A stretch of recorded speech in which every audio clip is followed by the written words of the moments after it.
আমার সামনে দেখতে পাচ্ছেন যে ঠিক নদীর মাঝখানে একটা স্থাপনা অর্থাৎ বিল্ডিং তৈরি করা হচ্ছে। এখানে অলরেডি কাজও করতেছে। এই তো যদি সত্যিকার অর্থে দেশে আইন বলে কিছু থাকতো, তাহলে এই ধরনের অন্যায় কেউ হতে দিত না বা হতে পারতো না।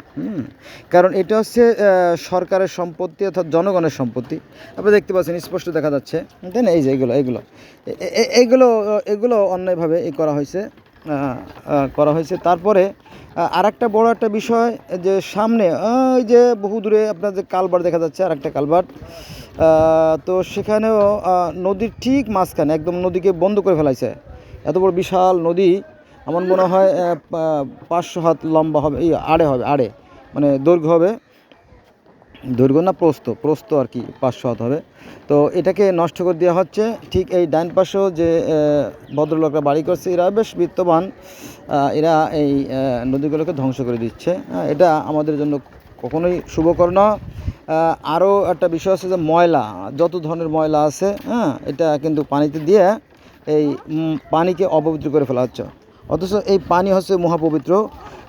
ইসলাম ধর্মে পবিত্র বলে কিনা আমি জানি না, তবে পৃথিবীর অন্যান্য একাধিক ধর্মে পবিত্র বলা হয়। যেমন পার্সিয়ান ধর্মে পানিকে মহাপবিত্র জ্ঞান করা হয়, এবং তারা সন্ধ্যার পরে পানি আনা নেওয়া করে না, আগুন আনা নেওয়া করে না, এরকম বিষয়গুলো আমি জানি।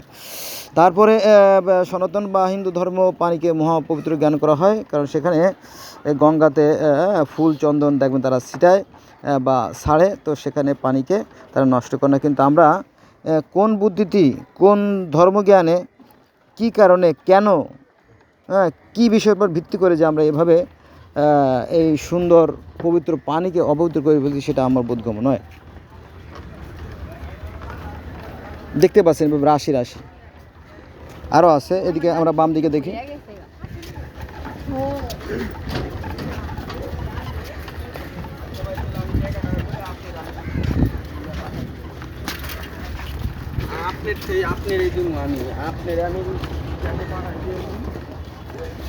এই যে টুপি মাথায় দেওয়া যে সমস্ত ভদ্রলোকগুলো দেখবেন, এরা মূলত অবশ্য ভয়ঙ্কর রকমের লোভী, প্রচণ্ড রকমের লোভী।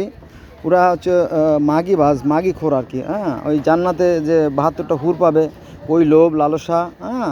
তারপরে জান্নাতে আরাম আসে, মদ গাঁজা সেখানে ফ্রি পাওয়া যাবে।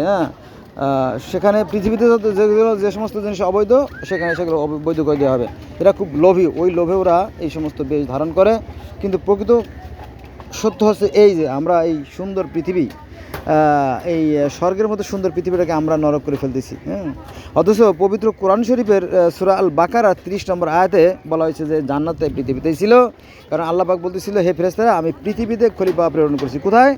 এই পৃথিবীতে খলিফা প্রেরণ করছি। তখন ফেরেশতারা বলল যে আপনি কি তথায়, মানে আল্লাহ পাক এবং তার ফেরেশতারা জান্নাতে বসে কথা বলতেছিল যে আপনি কি তথা, অর্থাৎ পৃথিবীতে এমন কাউকে পাঠাচ্ছেন যারা রক্তারক্তি করবে, অর্থাৎ এই জান্নাতটাই পৃথিবীতে ছিল।